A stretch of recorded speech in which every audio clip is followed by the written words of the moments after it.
She's a bit tall, wouldn't you agree? I remarked to my companion, Pierre. Perhaps, he replied with a sly grin, but I happen to like them like that. I'm not sure. Something about her unnerves me. Are you serious? The man who conquered all of Europe is frightened by a woman. Pierre teased. Yes, she's beautiful, but she also intimidates me. What if she decides I'm just too small for her? Don't be a coward, Pierre scolded. Ask her to dance. Surely no one would dare turn down the emperor's invitation. Is that what you really think, Pierre? That it's so simple? For once, be a man, he urged. I can't keep parading these ladies through the palace for you to ogle forever. Pierre was right, of course. The empire needed a queen just as I needed a partner.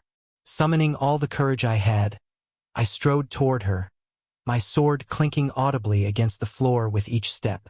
Would the most radiant woman in this hall honor me by joining me on the dance floor?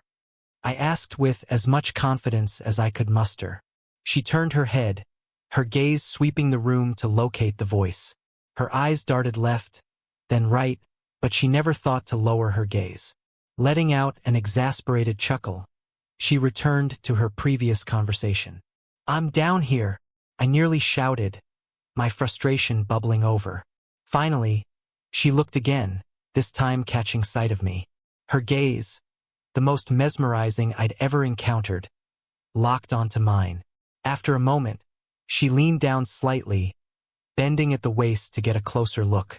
She studied me intently, her eyes full of power and mystery.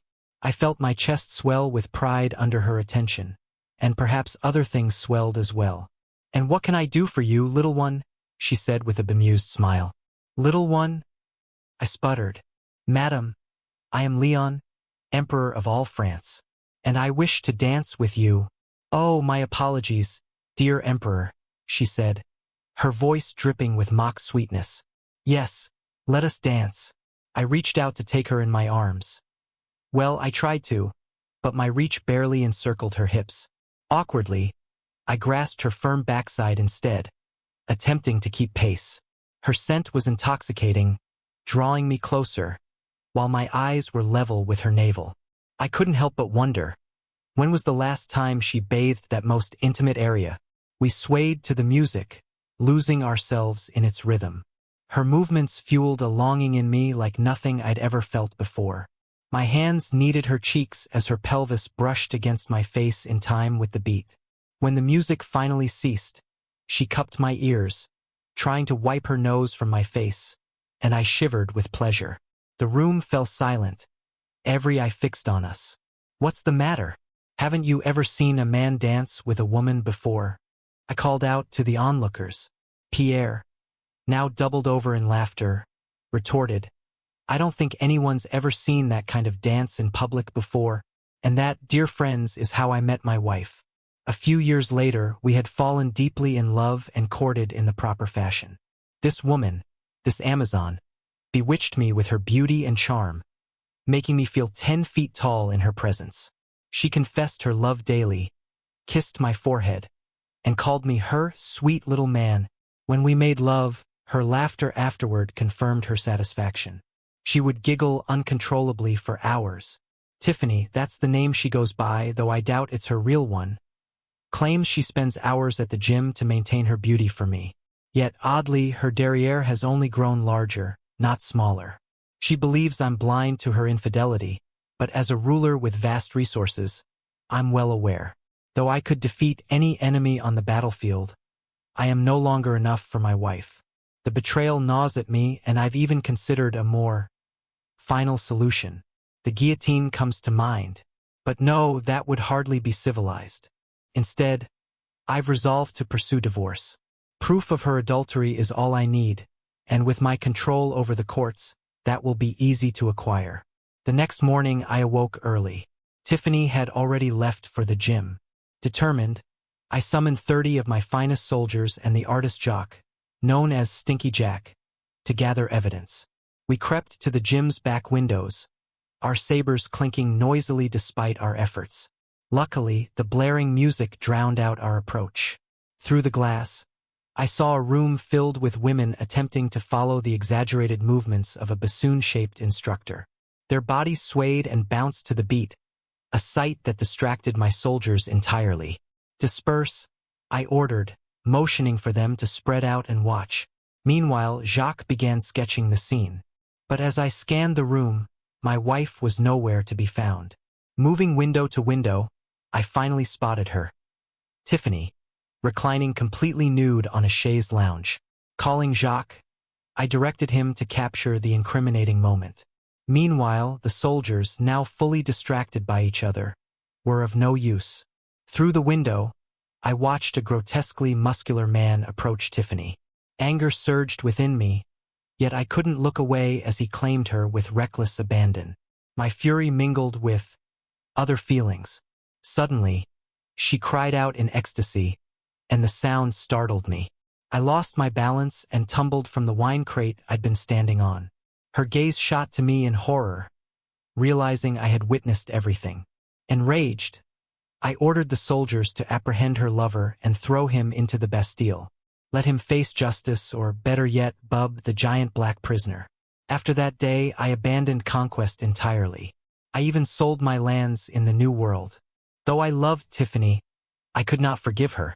I may rule over an empire, but I could not conquer my wife's heart. She broke my heart with her actions, but like a good soldier, I did my best to move on. Pierre, ever the loyal friend, tried his hardest to cheer me up, lifting my spirits with drinks and songs. Yet the melodies only deepened my sadness, reminding me of everything I had lost. At one point, he even suggested we take a vacation to the nude beaches on Elbow Island. Though I declined at the time, I told him I might consider it someday. While awaiting the trial with the magistrate, I maintained a stoic demeanor. All preparations were finalized, and as the day arrived, I entered the courtroom. All eyes were fixed on me as I made my way to my designated seat, a specially crafted high chair. It was a peculiar contraption, taller than a regular seat, with a reclining writing tray positioned at the back. The bailiff secured me into what the court humorously referred to as the high chair before lowering the tray across my lap. Tiffany sat at the adjacent table with her attorney. Her parents were seated behind her on her right-hand side. My gaze hardened as it fell upon her lawyer. He looked like a man destined to lose. In contrast, my own attorney exuded confidence, smiling assuredly as the courtroom buzzed with anticipation. The bailiff called for silence, declaring, "Hear ye, hear ye. All rise for the Honorable Sidney Burgundy." Sid was a fishing buddy of mine, a man who often found solace in a bottle of his favorite drink.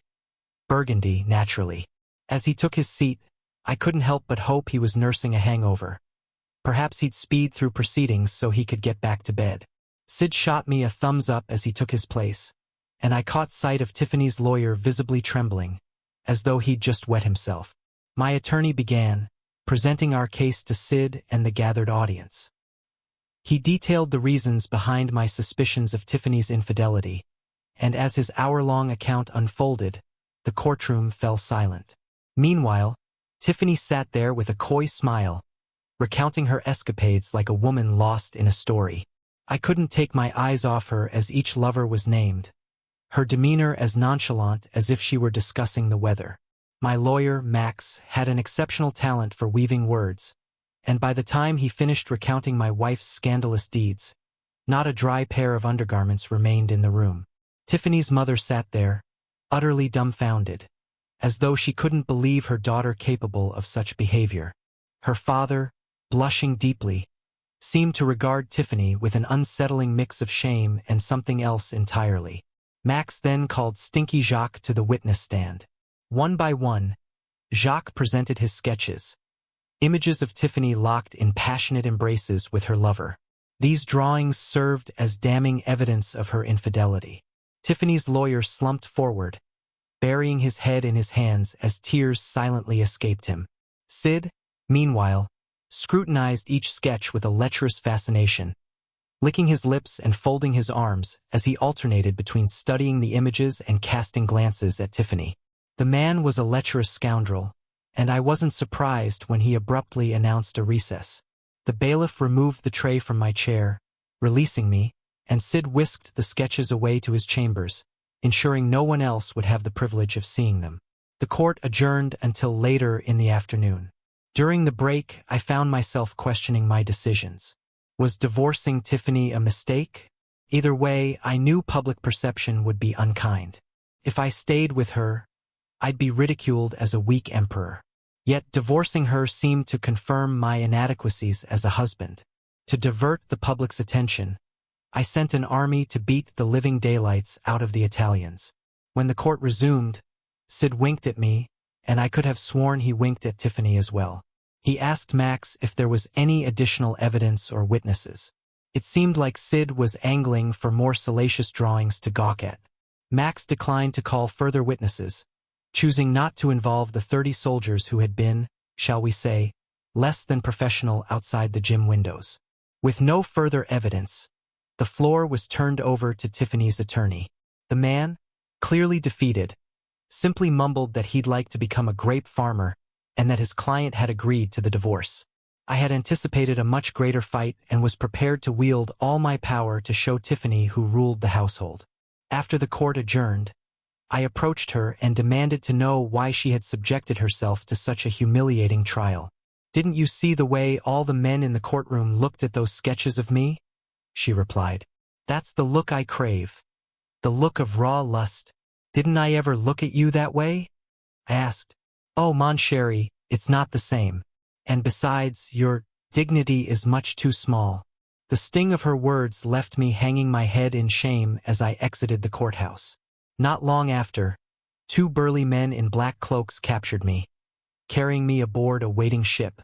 I was exiled to Elbow Island, the very place Pierre had once suggested for a vacation. Captivity weighed heavily on me. Without my wife and stripped of my imperial duties, anxiety consumed me. The more I fretted, the more hair fell from my body.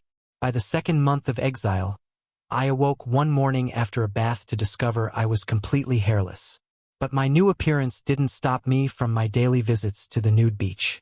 One afternoon, I noticed 2 stunning women lounging naked on the sand. With newfound confidence, I approached them.